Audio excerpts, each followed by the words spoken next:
Assalamualaikum warahmatullahi wabarakatuh. Perkenalkan, nama saya Adrio Wicaksono dari Prodi Teknik Mesin semester 4 Universitas Pamulang. Proses produksi adalah kegiatan produksi yang menggabungkan dari satu bagian ke bagian yang lain. Artinya, dalam setiap bagian terdapat tahapan yang perlu dilalui, baik itu berupa proses menjadi barang atau berbentuk jasa. Proses juga diartikan sebagai cara, metode, ataupun teknik bagaimana produksi itu dilaksanakan. Produksi adalah kegiatan untuk menciptakan dan menambah kegunaan utility suatu barang dan jasa. Sistem produksi adalah sistem yang melakukan proses transformasi atau konversi bahan mentah menjadi produk jadi dengan kualitas tinggi dan sesuai dengan desain produk yang telah ditetapkan. Dalam proses transformasi ini terjadi pertambahan nilai sehingga produk jadi mempunyai nilai yang lebih tinggi daripada nilai bahan mentah. Bisa kita lihat di sini ada contoh gambar proses produksi. Jenis proses transformasi dibagi menjadi 6. Transformasi fisik atau manufacturing transformasi, transformasi perdagangan atau retail, transformasi psikologis atau entertainment, transformasi informasi atau communication, transformasi fisiologis atau hardware, dan lokasi transformasi atau distribusi. Tahapan produksi merupakan gabungan dari berbagai faktor produksi, di mana tahapan tersebut dilakukan agar bisa menghasilkan barang ataupun jasa yang bermanfaat bagi konsumen. 5 tahapan produksi: perencanaan, mengarahkan alur, penjadwalan, memulai produksi, evaluasi. Proses produksi dibagi menjadi 2. Proses produksi terus-menerus dan proses produksi terputus-putus. Proses produksi terus-menerus ini sering disebut dengan proses produksi kontinu. Pada proses produksi terus-menerus terdapat pola atau urutan yang sama dalam pelaksanaan produksi dari perusahaan yang bersangkutan. Pola atau urutan pelaksanaan produksinya akan selalu sama antara pelaksanaan produksi pada waktu yang lalu, pada saat sekarang, dan pada waktu yang akan datang. Proses produksi terputus-putus ini sering disebut dengan proses produksi intermittent. Proses produksi ini akan terdapat beberapa pola atau urutan pelaksanaan produksi berubah-ubah dalam perusahaan yang bersangkutan. Pola atau urutan pelaksanaan produksi yang digunakan pada hari ini akan berbeda dengan pola atau urutan yang digunakan pada bulan lalu. Umumnya, produk yang diproduksi cenderung variasi yang tinggi apabila dibandingkan dengan jumlah unit dari produk yang dihasilkan. Manajemen produksi adalah salah satu bagian dari cara pengaturan organisasi atau perusahaan yang khusus berhubungan atau sumber daya yang dibutuhkan untuk memproduksi sesuatu. Prinsip pokok manajemen produksi adalah mengatur fasilitas-fasilitas yang tersedia dalam rangka memenuhi permintaan pasar. Tujuan manajemen produksi adalah kegiatan perencanaan, implementasi, dan pengendalian produksi dengan menetapkan tujuan yang disempurnakan dan disesuaikan dengan kondisi dan situasi lingkungan yang berubah dari waktu ke waktu. Sistem produksi didasarkan pada sifat atau ciri yang langsung mempengaruhi sistem operasional. Selain sistem produksi atau pengaruh intern, ada yang perlu dipertimbangkan juga seperti permintaan pasar atau pengaruh ekstern. Ada 3 ciri dasar dari sistem produksi, yaitu sifat struktur produk, organisasi sistem arus bahan, sifat pemesanan atau pelanggan.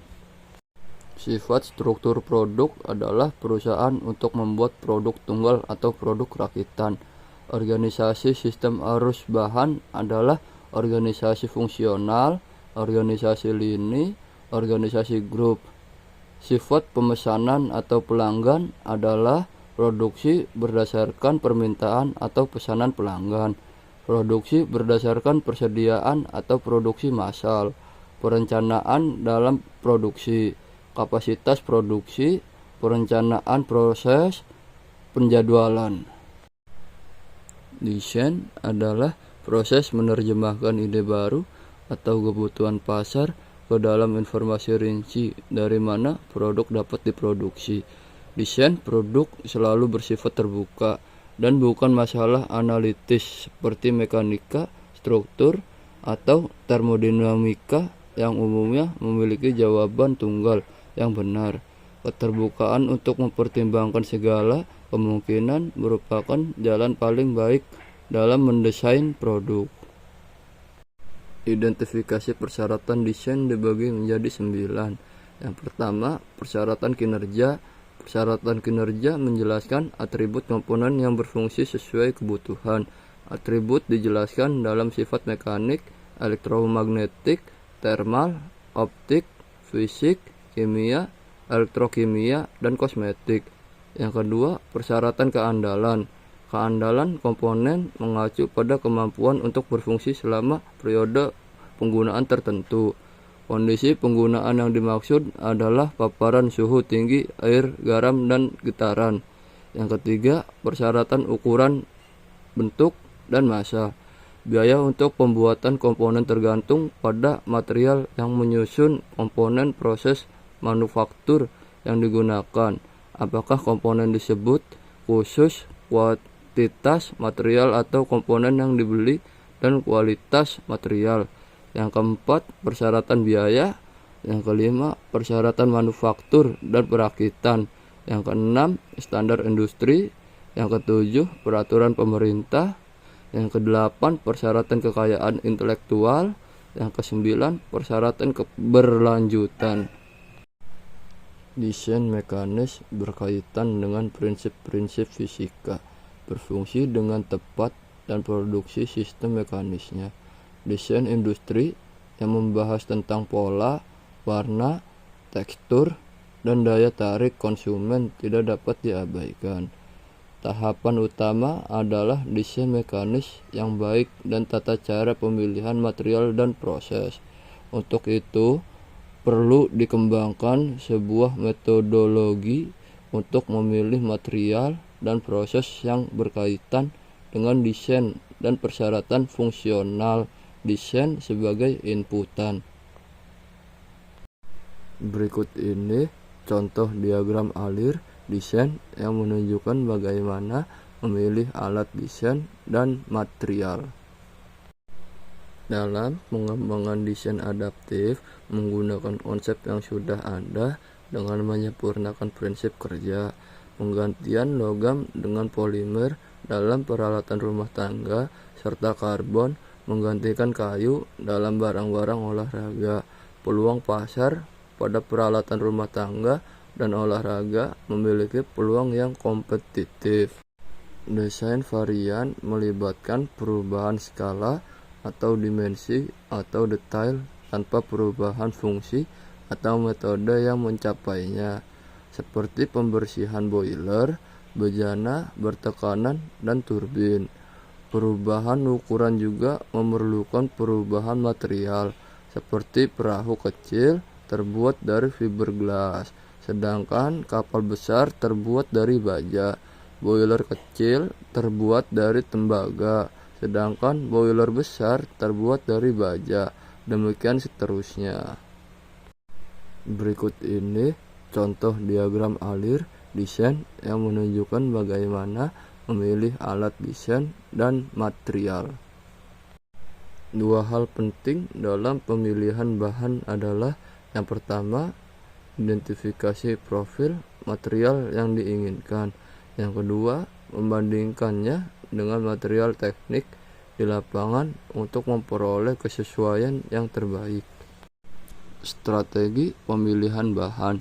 Tahapan pertama adalah translasi, yaitu menguji kebutuhan desain untuk mengidentifikasi kendala atau constraint sehingga dapat menentukan material yang cocok.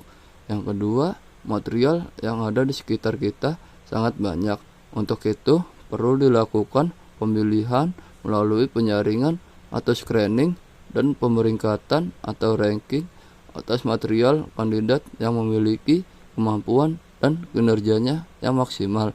Yang ketiga, kriteria untuk penyaringan dan pemeringkatan diturunkan dari kebutuhan desain setiap komponen dengan melakukan analisis fungsi atau function, kendala atau constraint, tujuan atau objektif, dan variabel bebas.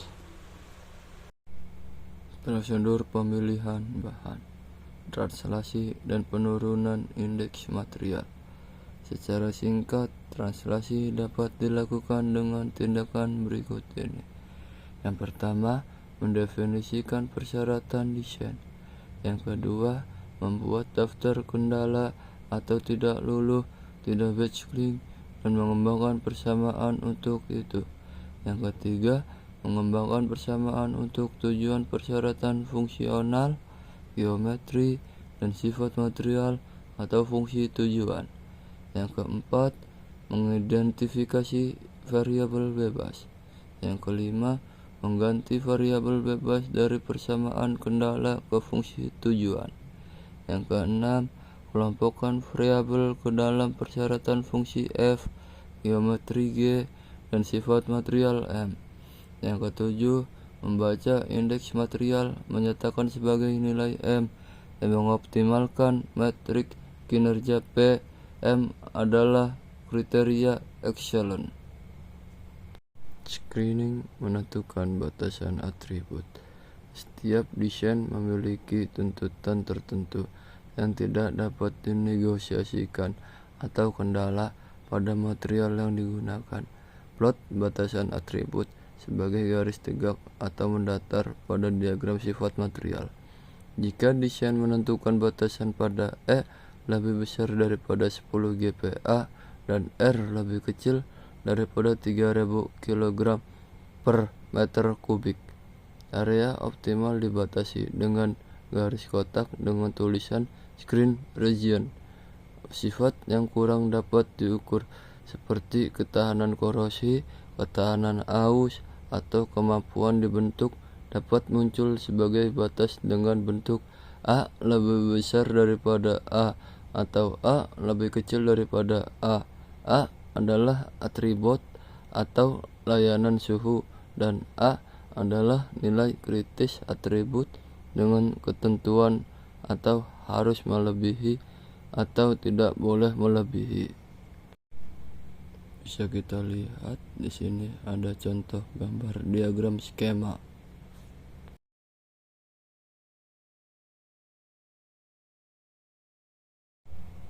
Ranking indeks pada diagram. Langkah selanjutnya adalah mencari subset material yang memenuhi batasan sifat dan material yang memaksimalkan kinerja. Kita akan menggunakan desain komponen yang ringan dan kaku.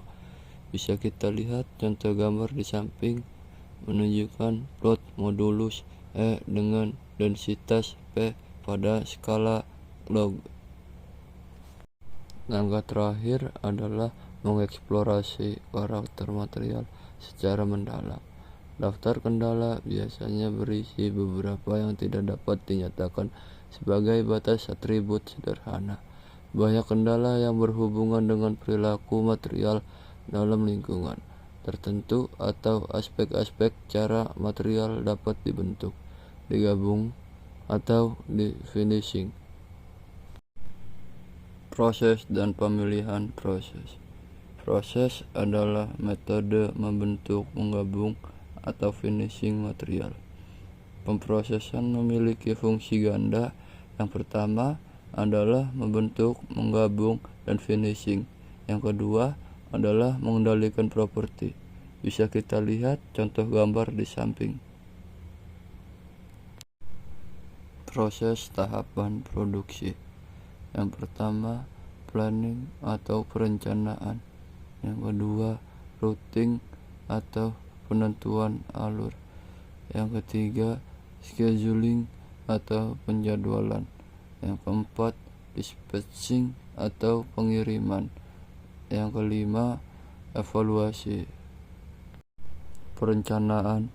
Segala sesuatu yang akan dilakukan membutuhkan perencanaan, dari aktivitas yang spesifik hingga keputusan besar dan berdampak pada produksi yang dijalankan oleh perusahaan. Dengan kata lain, akan sangat membantu jika perusahaan memiliki rencana dalam tahap produksi agar tidak kehilangan arah atau tujuan.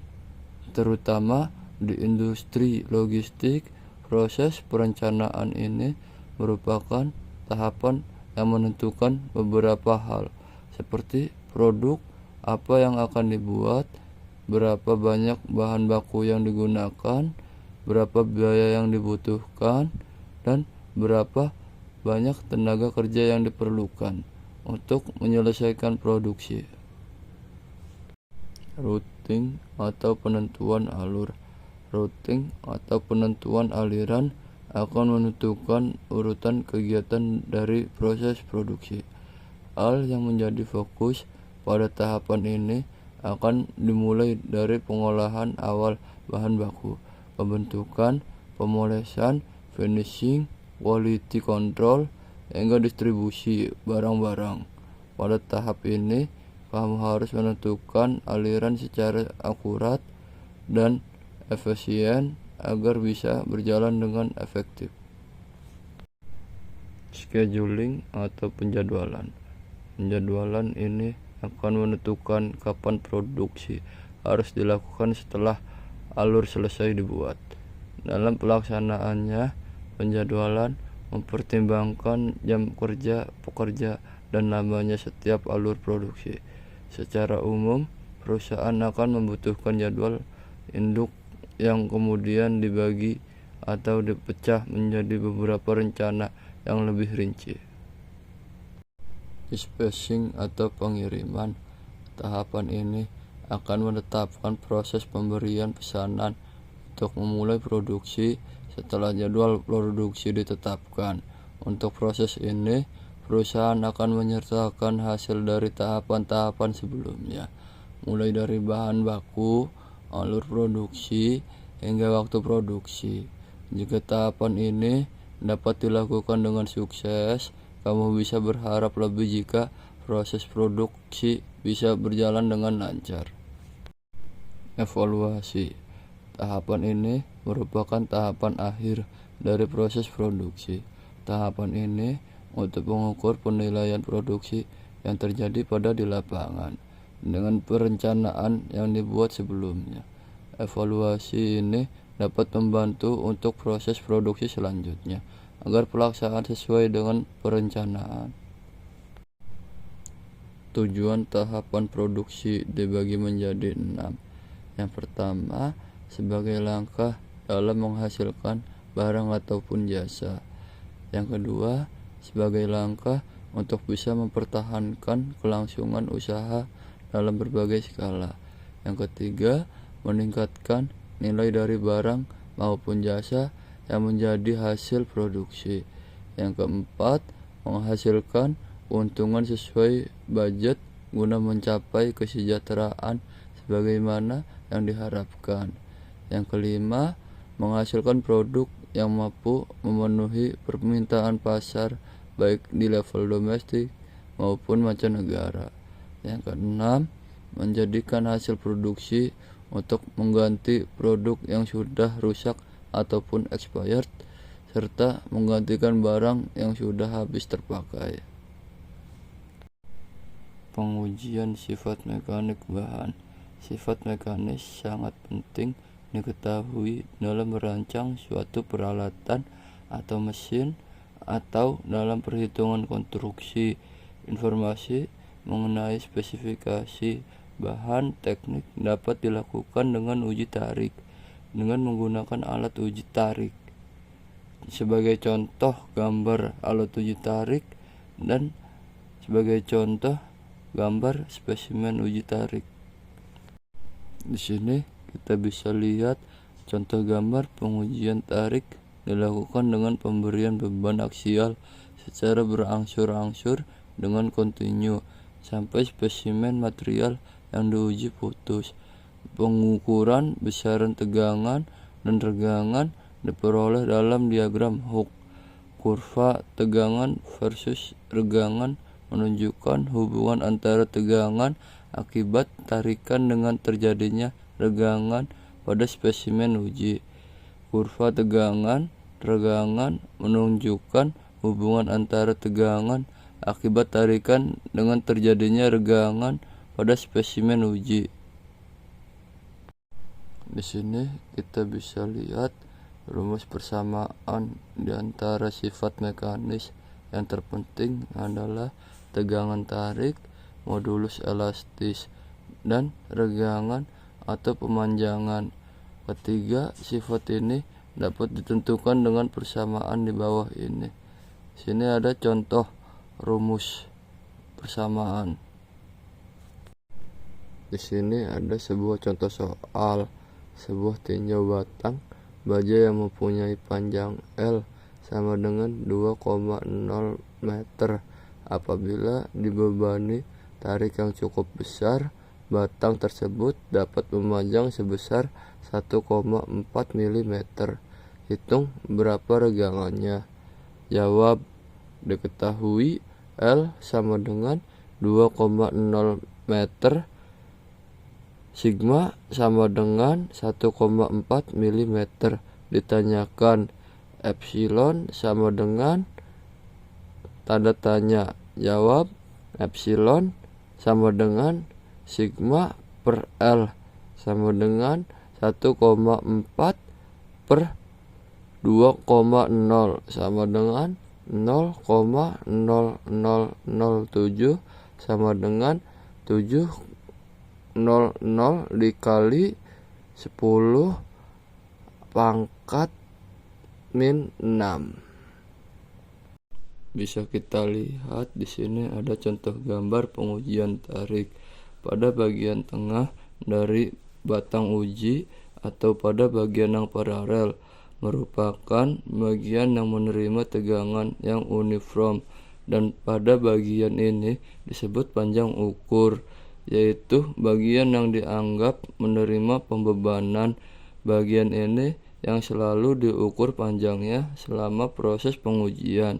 Batang uji ini dipasang pada mesin tarik, dijepit dengan pencekam dan ditarik pada ujung-ujungnya ke arah yang memanjang secara perlahan.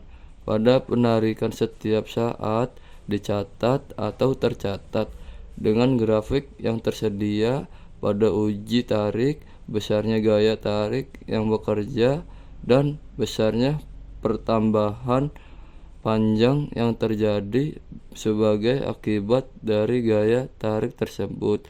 Penarikan berlangsung sampai batang uji putus. Di sini ada sebuah contoh gambar.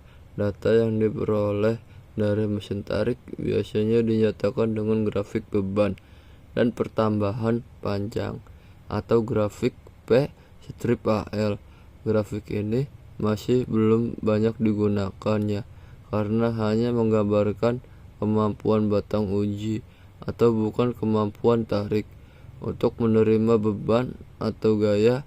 Untuk dapat digunakan menggambarkan sifat ini secara umum, maka grafik P strip AL harus dijadikan grafik lain, yaitu suatu diagram tegangan strip regangan atau stress strip strain.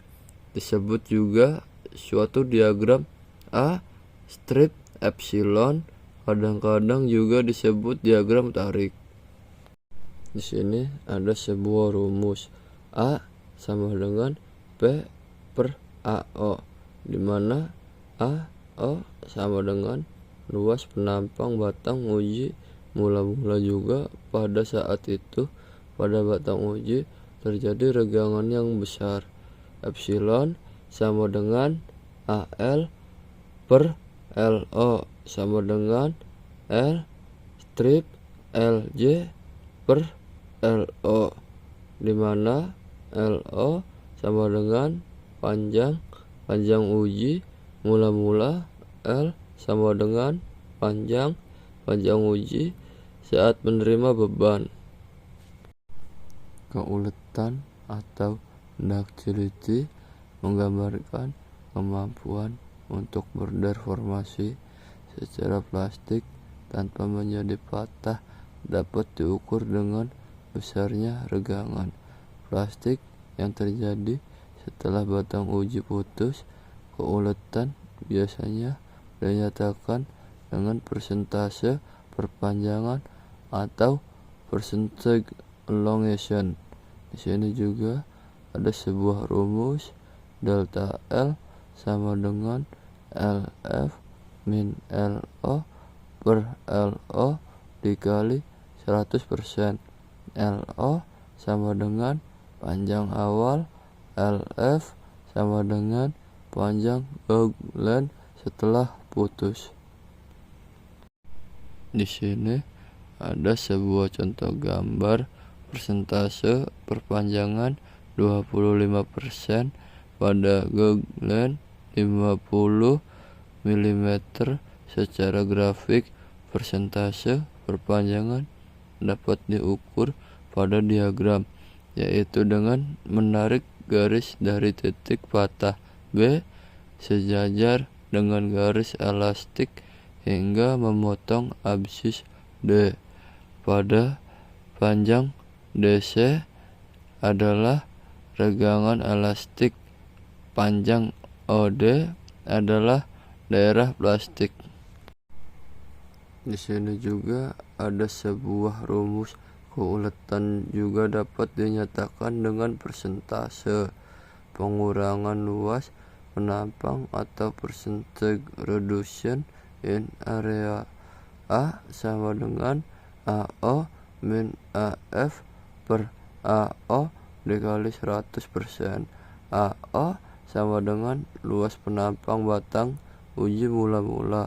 AF sama dengan luas penampang batang uji pada patahan. Di sini ada sebuah rumus ketangguhan atau toughness. Ada beberapa pendekatan matematik yang dapat digunakan mengukur atau menghitung besarnya modulus ketangguhan UT, yaitu yang pertama bahan ulet ductile. UT sama dengan AU dikali epsilon atau UT sama dengan epsilon dikali AU ditambah AY per 2. Yang kedua, bahan yang getas Brussels. UT sama dengan 2/3 AU dikali epsilon F, di mana UT sama dengan modulus ketangguhan toughness index number, AU sama dengan ultimate tensile strength, AY sama dengan yield point atau strength, epsilon F sama dengan regangan total pada saat putus. Kekerasan dan pengujian kekerasan. Pengujian kekerasan Brinell adalah salah satu cara pengujian kekerasan yang paling banyak digunakan. Pada pengujian Brinell digunakan bola baja yang dikeraskan sebagai indentor. Indentor ini ditusukkan ke permukaan logam yang diuji dengan gaya tekan tertentu selama waktu tertentu pula untuk 10-30 detik. Karena penusukan indentasi itu, maka pada permukaan logam akan terjadi tampak tekan yang berbentuk tembereng bola. Di sini juga ada sebuah rumus BHN sama dengan gaya tekan per luas tapak tekan. BHN sama dengan P per Pi. D per A dikali D min akar pangkat D pangkat 2 min D pangkat 2, di mana P sama dengan gaya tekan atau kilogram, D sama dengan diameter bola indenter milimeter, D sama dengan diameter tapak tekan milimeter. Pengujian kekerasan Rockwell. Pada cara Rockwell, pengukuran langsung dilakukan oleh mesin dan mesin langsung menunjukkan angka kekerasan dari yang diuji. Cara ini lebih cepat dan akurat pada cara Rockwell yang normal. Mula-mula permukaan logam yang diuji ditekan oleh indenter dengan gaya tekan 10 kg beban awal minor load PO sehingga ujung indenter menembus permukaan sedalam H. Setelah itu penekanan diteruskan dengan memberikan beban utama major load P selama beberapa saat, kemudian beban utama dilepas hingga tinggal beban awal. Saat ini pendalaman penetrasi ujung indenter adalah HT. Di sini juga ada sebuah contoh gambar pengujian kekerasan Rockwell. Pengujian kekerasan Vickers. Prinsip dasar pengujian ini sama dengan pengujian Brinell. Hanya saja di sini digunakan indenter intan yang berbentuk piramid, beralas bujur sangkar, dan sudut puncak antara dua sisi yang berhadapan 136 derajat. Tapak tekannya tentu akan berbentuk bujur sangkar, dan yang diukur adalah panjang kedua diagonalnya, lalu diambil rata-ratanya. Kemudian juga di sini ada sebuah rumus pengujian kekerasan Vickers. HV sama dengan 2P sin A per 2 per D2 sama dengan 1,854 dikali P per D2, di mana P sama dengan gaya tekan atau kilogram, D sama dengan diagonal tapak tekan rata-rata milimeter, A sama dengan sudut puncak indenter sama dengan 136 derajat. Dan di sini juga ada sebuah contoh gambar pengujian kekerasan Vickers. Pengujian kekerasan Meyer. Meyer mengukur kekerasan dengan cara yang hampir sama seperti Brinell yang menggunakan indenter bola. Hanya saja angka kekerasannya tidak dihitung dengan luas permukaan tapak tekan, tetapi dihitung dengan luas proyeksi tapak tekan. Di sini juga ada sebuah rumus pengujian kekerasan Meyer. PM sama dengan 4P per Pi D2, di mana P sama dengan gaya tekan atau kilogram, D sama dengan diameter tapak tekan atau milimeter. Deformasi elastis non-linier. Modulus elastisitas dicari dengan modulus tangen atau modulus secant. Di sini juga ada sebuah contoh gambar deformasi elastis non-linier. Dalam skala atom, deformasi elastis adalah perubahan jarak antar atom. Jadi, besar modulus elastisitas adalah besarnya tahanan atom-atom yang diberikan. Sebuah contoh soal, sebuah potongan tembaga yang panjang awalnya 12 inch 305 mm ditarik dengan tegangan 40.000 PSI 276 MPa. Jika deformasi elastis, berapakah pertambahan panjang tanda tanya E sama dengan 16 dikali 10 pangkat 6 PSI 11 dikali 10 pangkat 4 MPa. Jawab. Sigma sama dengan epsilon E sama dengan delta L dikali E per LO. Sigma sama dengan 40.000 PSI. LO sama dengan 12 inch. E sama dengan 16 dikali 10 pangkat 6. Delta L sama dengan sigma LO per E. Delta L sama dengan 40.000 dikali 12 per 16 dikali 10 pangkat 6 sama dengan 0,30 inch atau 0,76 mm. Mesin industri adalah mesin atau peralatan yang digunakan dalam proses produksi di berbagai industri manufaktur. Mesin ini dirancang khusus untuk melakukan berbagai tugas mekanis, termasuk memproses bahan mentah, membentuk, menyatukan, dan menghasilkan produk akhir.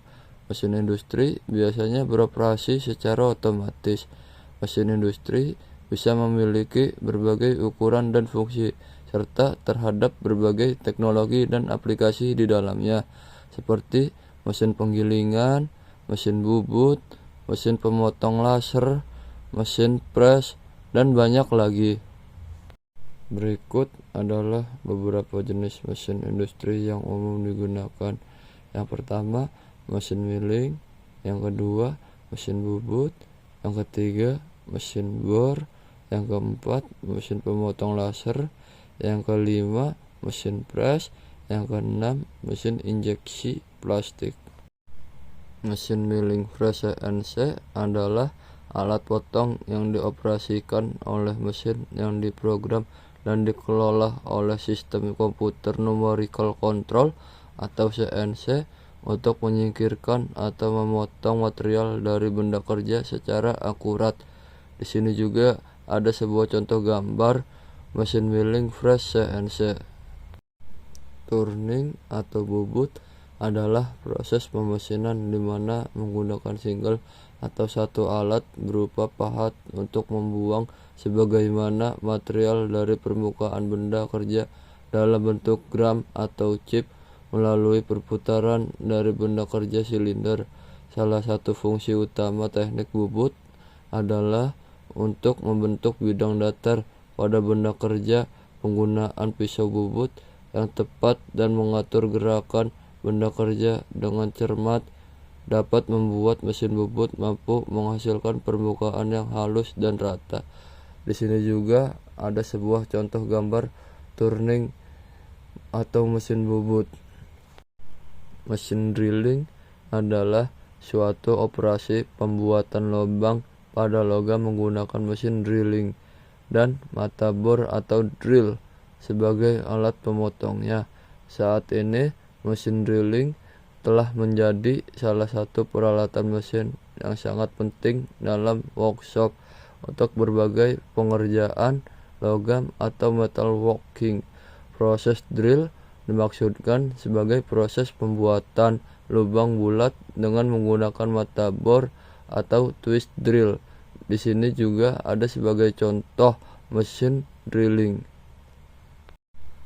Fungsi laser cutting sendiri adalah dengan menggunakan sinar laser berdaya tinggi untuk memotong berbagai jenis material, mulai dari logam hingga kertas, dengan tingkat akurasi yang sulit dicapai oleh metode pemotongan tradisional. Di sini juga ada sebagai contoh gambar mesin pemotongan laser.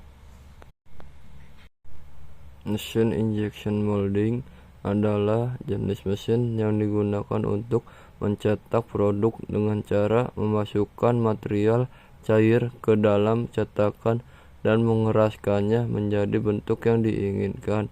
Injeksi plastik merupakan proses pembuatan suatu produk industri maupun benda kerajinan dengan cara menyuntikkan atau menginjeksikan cairan material plastik ke cetakan yang sudah dibentuk sesuai produk.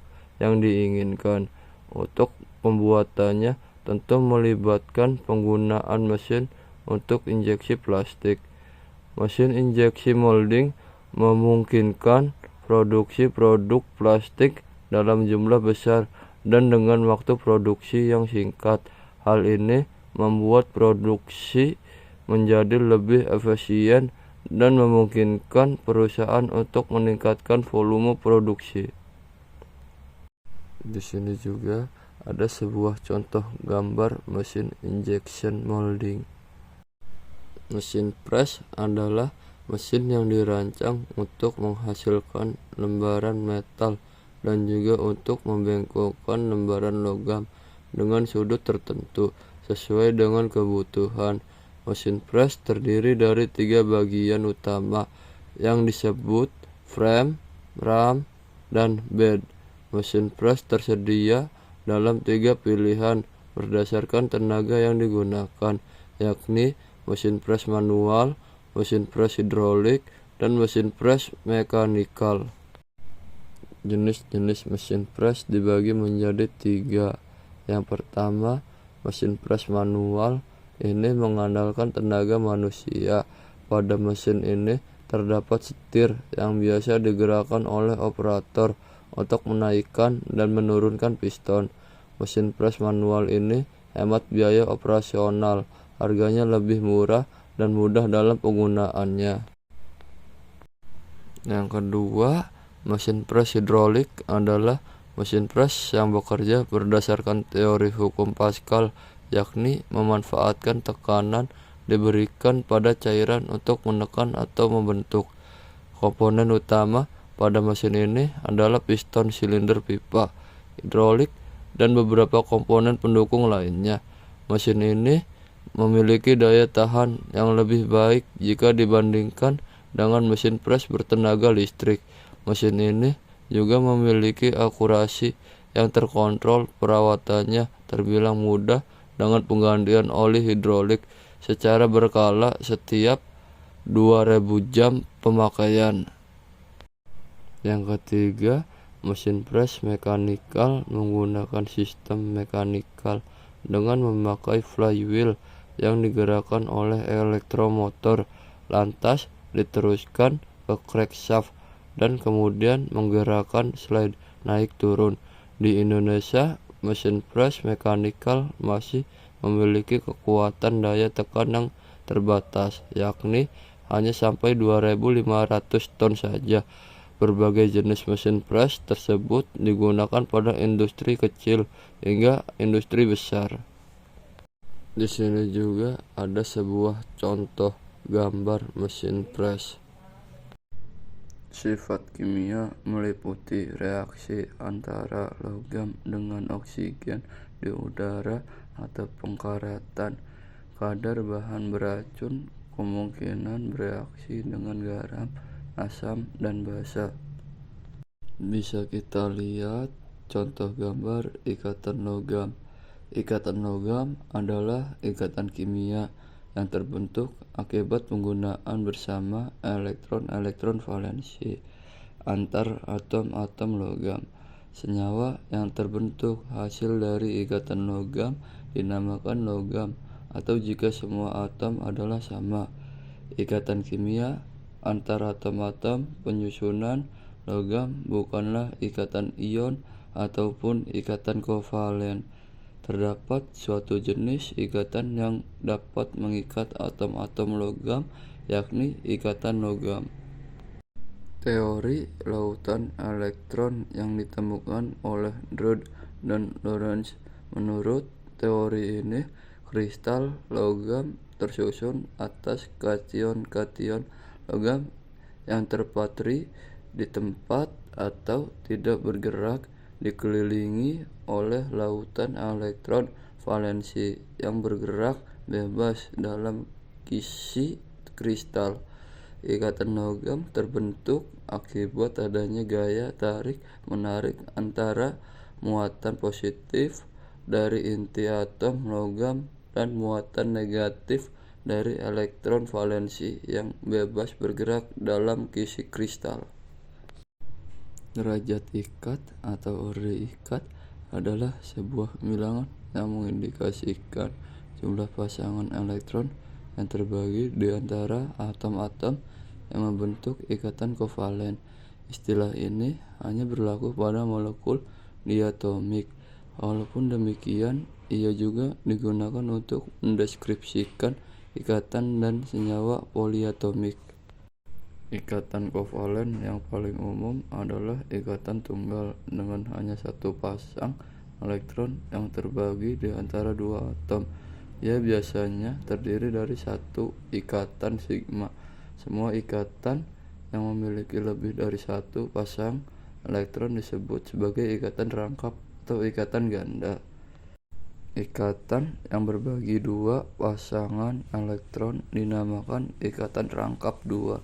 Contohnya, pada etilena ia biasanya terdiri dari satu ikatan sigma dan satu ikatan pi. Ikatan yang berbagi tiga pasang elektron dinamakan ikatan rangkap tiga.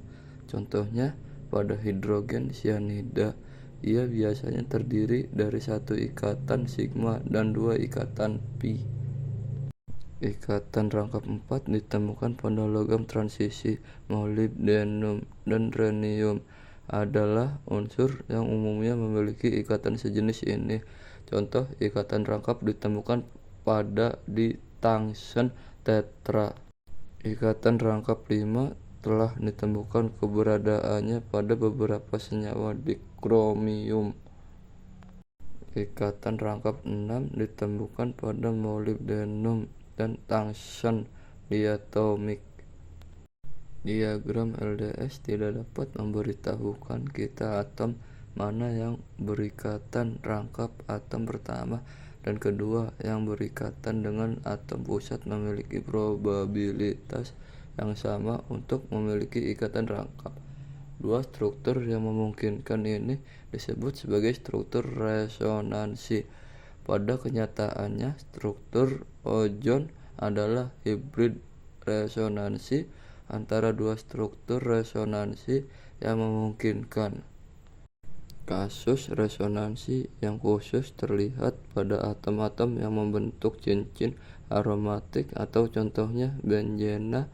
Cincin aromatik terdiri dari atom-atom yang tersusun menjadi lingkaran atau dihubungkan dengan ikatan kovalen, dan menurut LDS akan memiliki ikatan tunggal dan rangkap dua yang saling bergantian. Dalam kenyataannya, elektron-elektron cenderung secara merata berada di seluruh ruang cincin. Pembagian elektron pada struktur aromatik seringkali diwakili dengan cincin di dalam lingkaran atom. Pada ikatan logam, terjadi proses saling meminjamkan elektron. Hanya saja jumlah atom yang bersama-sama saling meminjamkan elektron valensinya atau elektron yang berada pada kulit terluar. Ini tidak hanya antara dua melainkan beberapa atom tetapi dalam jumlah yang tidak terbatas. Setiap atom menyerahkan elektron valensi untuk digunakan bersama. Dengan demikian akan ada ikatan tarik-menarik antara atom-atom yang saling berdekatan. Ikatan logam beberapa unsur dibagi menjadi 4. Yang pertama, ikatan logam natrium. Logam cenderung memiliki titik leleh dan titik didih yang tinggi, sehingga memberikan kesan kuatnya ikatan yang terjadi antara atom-atomnya. Secara rata-rata, logam seperti natrium atau titik leleh 97,8 derajat Celcius meleleh pada suhu yang sangat jauh lebih tinggi dibanding unsur atau neon yang mendahulunya pada tabel periodik. Yang kedua, ikatan logam magnesium. Magnesium memiliki struktur elektronik terluar 3s2 di antara elektron-elektronnya. Terjadi delokalisasi, karena itu lautan yang ada memiliki kerapatan 2 kali lipat daripada yang terdapat pada natrium. Sisa ion juga memiliki muatan 2 kali lipat dan tentunya akan terjadi daya tarik yang lebih banyak antara ion dan lautan. Yang ketiga, ikatan logam pada unsur transisi. Logam transisi cenderung memiliki titik leleh dan titik didih yang tinggi. Alasannya adalah logam transisi dapat melibatkan elektron 3D yang ada dalam kondisi delokalisasi seperti elektron pada pad S. Lebih banyak elektron yang dapat kamu libatkan, kecenderungannya daya tarik yang lebih kuat. Yang keempat, ikatan logam pada leburan logam. Pada leburan logam, ikatan logam tetap ada meskipun susunan strukturnya telah rusak. Ikatan logam tidak sepenuhnya putus sampai logam mendidih. Hal ini berarti bahwa titik didih merupakan penunjuk kekuatan ikatan logam dibandingkan dengan titik leleh. Pada saat meleleh, ikatan menjadi longgar tetapi tidak putus.